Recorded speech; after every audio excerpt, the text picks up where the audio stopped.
Hello and welcome to video 3 in the training series on using the compare to baseline tool.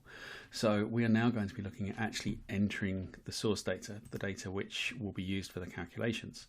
So if I bring up the sheet, this is example 1 that we created in the last sheet. I'm going to set these baseline dates. So up here, these, first of all, you have the baseline dates and then you have the analysis period dates. So for the baseline date, I'm going to set it to 1st of January and the 30th of March, and you can see it works out for us. There are 90 days. Now that's why I've chosen the 30th and not the 31st, because I want a reasonably round number that's easy to work with. And for the analysis dates, we're going to pick from the 12th of May to the 21st of May. Now these dates only matter in terms of telling us how many days there are in that period. It saves you working that out yourself. In particular, you might find, so for example, if I was to put the 13th of May, you see it's 2 days because it includes the first and last days as well. So you don't get the number of days by taking 12 and 13, you have to include that day as well. And make sure that your stats cover that period. And then we go to look at what the analysis period will be. And you can, actually, one thing to mention here, so this is a short range for the analysis against the long range for baseline, which may happen quite often.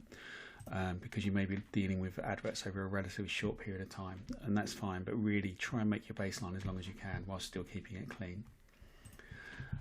Detailed inputs, what are you comparing? So we'll say maybe this is AMS ads V1. We did some ads and we want to see how it compared.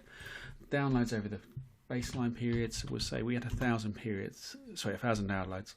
What we're saying there is we had 1,000 downloads between the 1st of January and 30th of March inclusive. So again, using easy numbers. Now you'll see this has all turned red. That's because it now knows we are putting data into this sheet in this column, and it knows that it needs these 3 values, otherwise it can't calculate properly. You can start to see a few errors appearing down there. And that's absolutely fine. When we put the data in, it will go back to being blue. So we say $2,000 over that time. Before I go on to the next bit, if we just come down here a little bit, you can see the, it says income per day. That's actually going to be renamed because it's income and sales per day. So you can see for the baseline period, we now have numbers. We say that there were 11.1 downloads per day for the baseline period. Which, no, that is right, 1,000 divided by 90. I had a panic there that number didn't sound right. So these numbers aren't quite as easy as I could have made them.